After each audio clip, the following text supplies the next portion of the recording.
Hello, you wonderful people, and welcome to another episode of Crime Centric. This being a show where we talk about TV shows that are crime dramas. For today's episode, I'm going to talk about Warrior Season 1, Episode 4. A lot of really interesting things went down in this episode, so let's break it down. Well, first and foremost, let's start off with Bill's side of things. Obviously, we get to witness that gambling addiction at its best, and it's just kind of like, cool, ask him to give me a marker, because he ends up running into his buddy, who, I think, he left the police force, he went to go be a Pinkerton, and then he came back, and now he works for the, was it the fungi?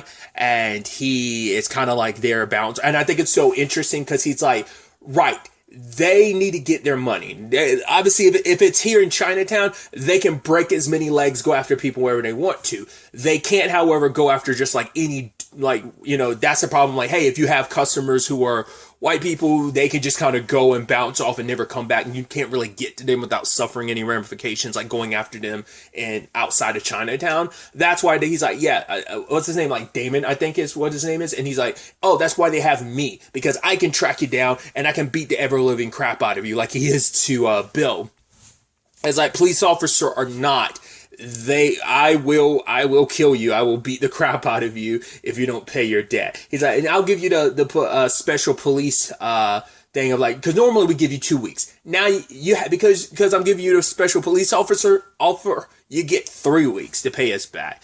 Because the problem is Bill was up. And they're like, he's like, oh yeah, like I'll leave the moment this cools on. The moment you're like, oh, okay, cool, he's gonna lose it all. Why am I not surprised? Well, easy. He's a gambler. Like, he's got a gambling addiction. Of course he's not going to stop. All he has is like we don't know how much it is, but he has a single coin left when it's all done. And he's like, oh, now I'm going to go home. And it's like, cool. It wasn't going to be a good sign when he was like, oh, no, I'll give you a marker. I'll give you 50. It's like, there you go. And it's like, oh, thanks, buddy. And it's like, yeah, that was going to come back to bite you. So couldn't even like put on his own shoes and tie them. Like, he couldn't even dress himself. He had to get Lee to help him because he was so badly beaten up.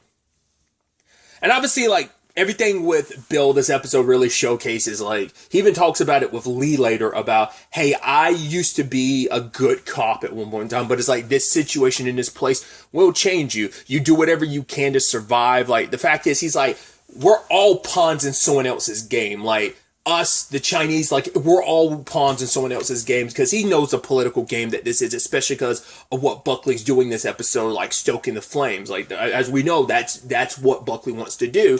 So, like, Bill is able to recognize that, and it's like, well, this is what it is. So I want to make a quick buck off of this situation before someone stabs me in the back, because there's no loyalty in this situation, because we're just the means to an end to so many other people, and they're ready to throw us to the wolves, stab us in the back, whatever they need to. So we might as well make some money on the side. And the moment he got some money from Atoy to like leave her place alone, her establishment, I was like, he's gonna burn that on get. Like, it's like, it could, because I think he has.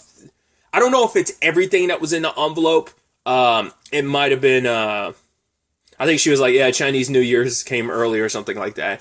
It's like, yeah, at least we know it was at least $30. We have no idea how much is actually fully in there. But rather than putting that towards his debt, like, I think I love how the episode comes full circle of, hey, here I am at the beginning gambling. I was up and then I was down. Here I am, got a little bit more money. Time to hit the tables again. You're just like, and they're kind of like the look in his face of like, I'm disappointed in myself, but I can't help myself. I can turn my luck around. It's about time my luck turned around. And it's like, yeah, it's just that gambler perspective on thing. There he is. I mean, his face is still jacked up. His body is still banged up from the beginning of the episode, and here I am right back at the table. So it's, no surprise there on that front, but I do love how the episode came full circle in that regard.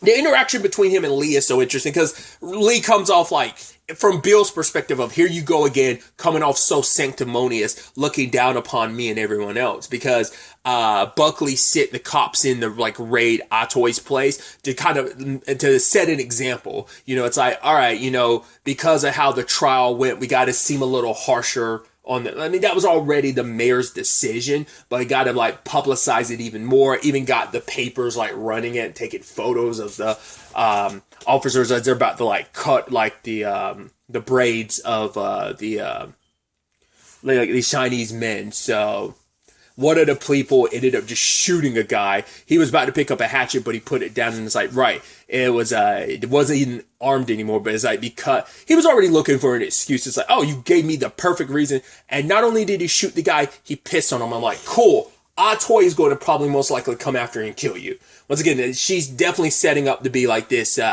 avenging angel when it comes to Chinatown. She wants Assam to be a part of that. She just hasn't really broken it to him yet. She's trying to probably wait to really see, but she sees quote unquote potential in him. So, but anyway, circling back to Lee, he does not agree with all of this. He's disgusted by it, and he saw the Atoy bill, exchanging of money, her giving him a bribe and him taking it.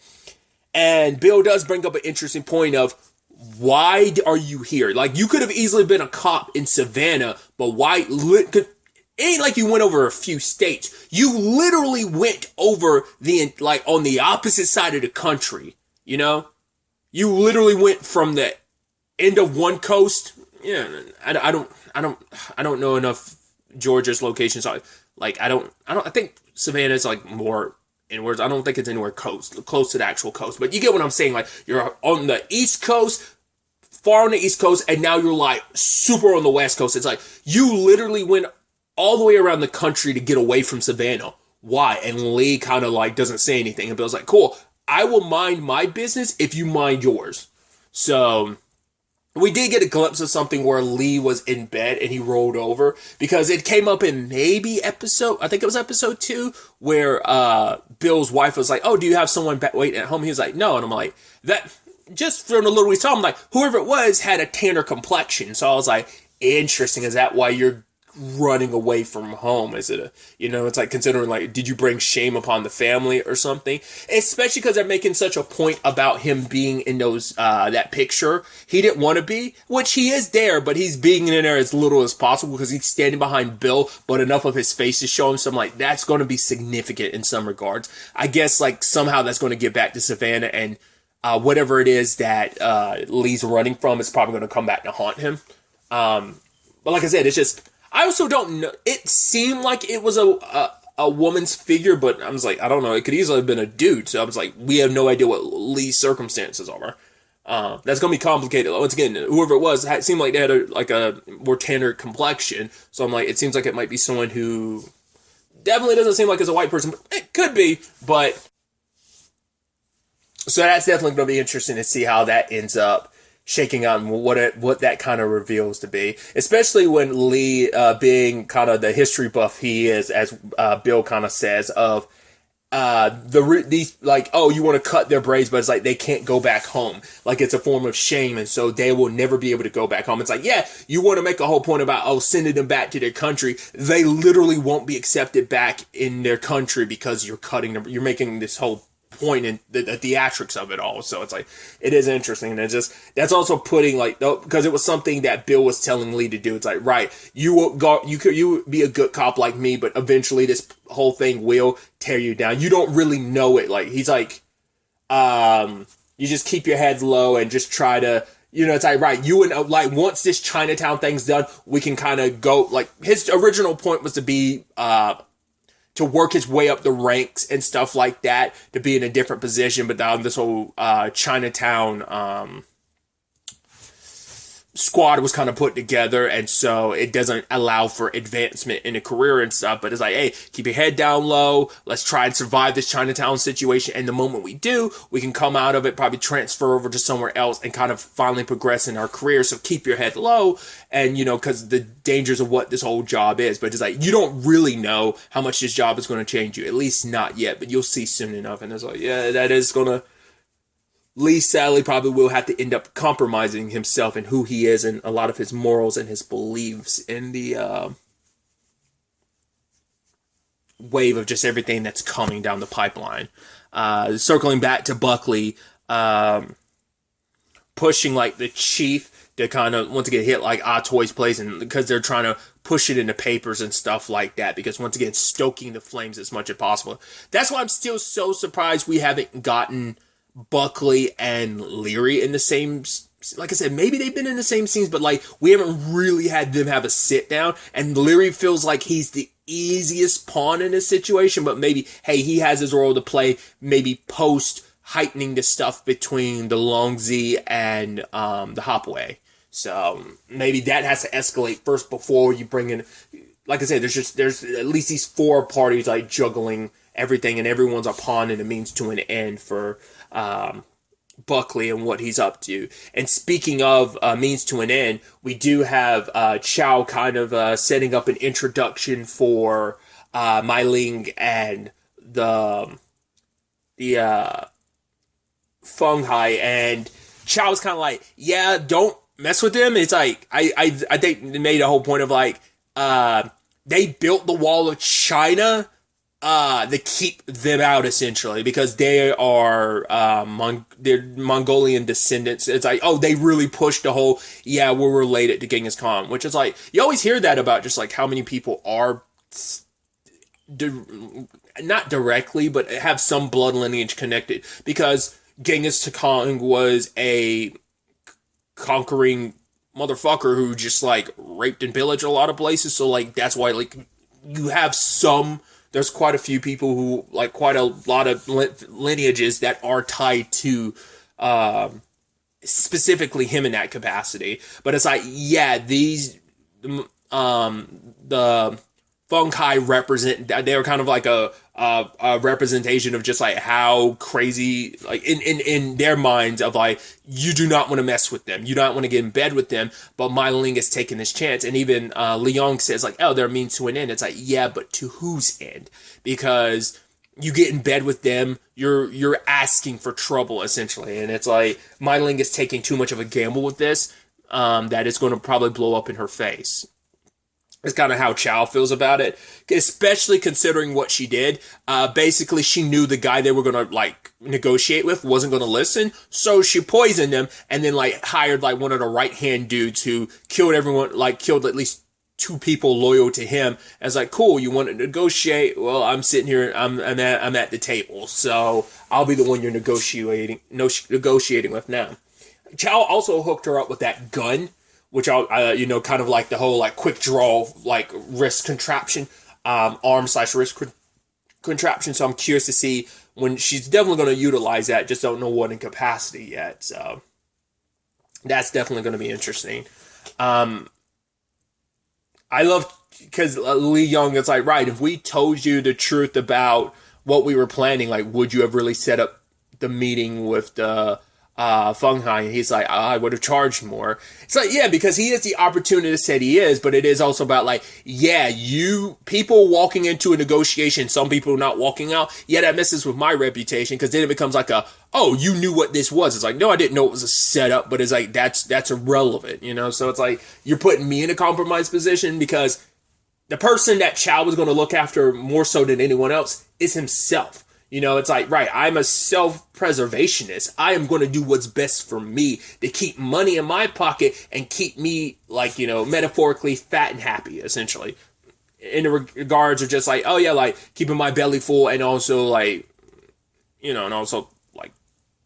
enjoying things on the sexual front as well, but also just, like, keeping my pockets lined. So it's going to be interesting to see what kind of happens here. I can only assume because of the whole Buckley, once again, inciting like the war between the Tongs, between the Longzi and the Hopway. She needed muscle, because Li Young took care of all those people at the beginning. So it's like, right, we need even more fighters. We need, not even fighters, we need killers. We need people who can probably like stealth in and probably like get a lot of death going just to escalate the wars. So that's where the Feng Hai kind of come into play. So there's that element of it. Assam kind of learns more about Bolo in this episode. He was once referred to as like the Yellow Demons, because he is someone that worked on the railroad tracks. I guess he keeps the I don't know if that's part of like his, like, does he keep it around just as a reminder of where he came from?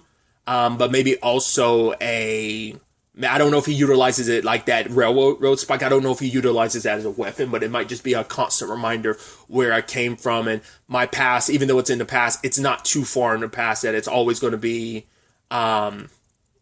this anchor around my legs, essentially. Father June found him when he was like forced to do like these fighting pits, and he would always, there's a bonus for killing the opponent, and he always got the bonus. I even love, he was talking to Awesome, he was like, yo, you want to ever like settle things between us, like, see how it goes. He's like, fight the yellow demon. He's like, nah, I'm good. I don't know if it seems like maybe Bolo, after everything that happened, seems like he's more receptive to Awesome, but Bolo definitely seems like he's got his circumstances. Like, it feels like we're probably going to get more with him, because he's just come off like as like, oh, the right hand douchebag, but we don't like, we've taken these steps into his past a little.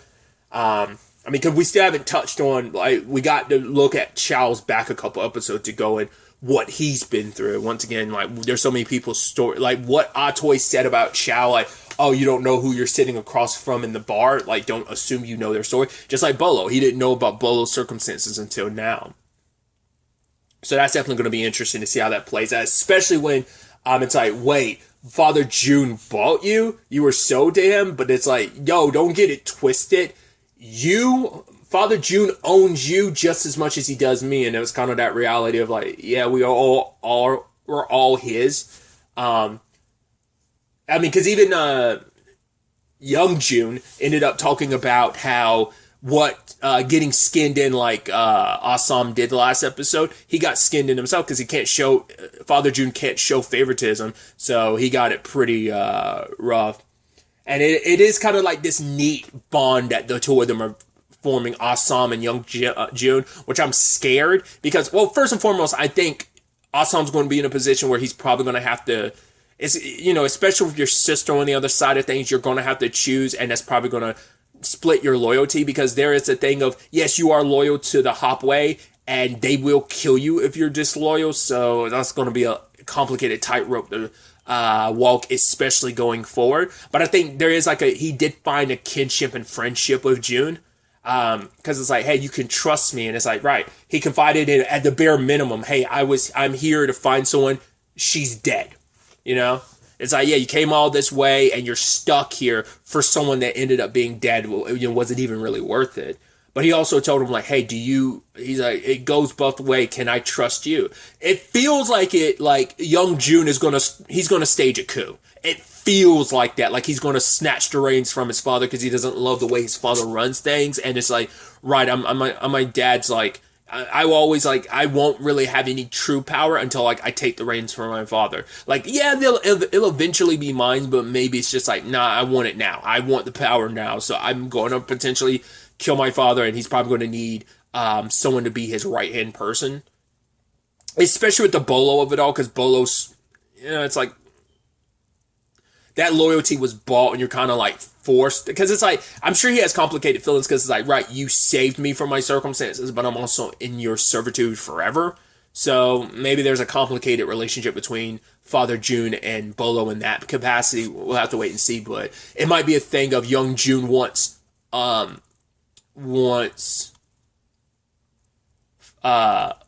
to become his Bolo, and that might mean not only taking out Father June, but also taking out Bolo. And I don't know. It definitely feels, once again, we've seen how much of a psycho young June can be, but he's also that fun-loving character where you're just like, oh man, we've seen that you could be a psycho, but you're also kind of a fun guy to be around. And it's just it does seem like there is, like I said, a true and genuine friendship and brotherhood forming between young June and Awesome. So that's going to be interesting. Which he ended up following Jacob back to see Penny, which even he's like, yo, this is a bad idea. Like I said last episode, that is severely a bad idea, because, hey, you're asking for trouble getting mixed up with not only just with some, getting mixed up in some white woman situation, you're getting mixed up with the white woman you had the least reason to get mixed up in, because she's the mayor's wife. So, but because it's yeah, that's going to end badly for all of us. For her, granted, her circumstances aren't going to be as bad, but it's still hey, women don't have the rights in this circumstances. Obviously, if you're Chinese, you're even lower on the totem pole. A woman in general is still going to be, a white woman in particular is going to be higher on the totem pole, but she's still going to be quite lower than a man. on that totem pole, and obviously someone Chinese. So like anyone Chinese is going to get the brunt of it. I mean, anyone of any ethnicity other than white's going to get the brunt of it, but she'll probably suffer some ramifications. I don't, especially adultery and stuff like that, especially someone as powerful as him. So it's definitely going to cause an issue. So I wasn't expecting what buds between them to happen, but because she's also the first person he's able to be completely honest with. Like, other than that, like, the only other person he's been really honest with is Atoy. So it's like, hey, because she's like, right, you don't seem like the type, like, why are you here? And it's like, yeah, he's kind of stuck here because he came here looking for his sister, and she didn't want to be found. And the moment he tells that story, she tells her circumstances, which we got a general idea about what it was, but now it's like, right, she's like, I married my husband because my father's company was in dire straits. It's like, he'd always, like, his smile, he always had a nice smile around me, but then eventually that smile changed because I started getting older and he started looking at me a certain way. And so when her father's situation was desperate in the way it was, she's like, I changed things up because I smiled at him. So I'm sure that fills her with these complicated feelings, because what she did for family, because she loves her dad, and it's like, it could have easily gone sideways for her family. Because her family's like the wealthiest family, but like that could have all been taken away. That would have all went upside down if she didn't do what she did. And and then we know, like, the lawyer from last episode, like, I don't know if he fully knows about her circumstances or why she did that, because he might just think like, oh, you left me to marry the mayor. It's like, oh, that's all it is. Like, he might look at her as like in a very disparaging way of just kind of like, oh, you took someone that you could have a future with, someone who's powerful and influential. But like, he probably doesn't know it was out of like necessity. It wasn't like out of love, because she like doesn't even love being touched by him. And I brought it up previously of like the parallel with Mai Ling's circumstances, and I was like, he doesn't know her circumstances at that point in time, but I was curious. My thought was that's why he stepped in for her, because it's like, because of all the stuff of, hey, I wasn't there for my sister when she needed me, and here's a woman who's in danger, so that sparked something in him. But you could tell, like, when she was telling her story, like, he didn't talk about it, but you could tell, like, it resonated with him about what happened with Mai Ling. And it's just like, right, it's like, right, that forced position to be in, like, you don't deserve that. And even she's like, neither one of us, it doesn't seem like either one of us kind of deserve, to be kind of captured in a respective situation we are in, where they're both kind of caged birds in their own capacities. But he ends up in a horse and carriage with Mai Ling, and Mai Ling's thing is like, cool, here's a ticket, you need to get out of here, because I saved you before, and of course you're going to get yourself in trouble. Here you are sleeping with not just a white woman, the mayor's wife, so that's a whole thing.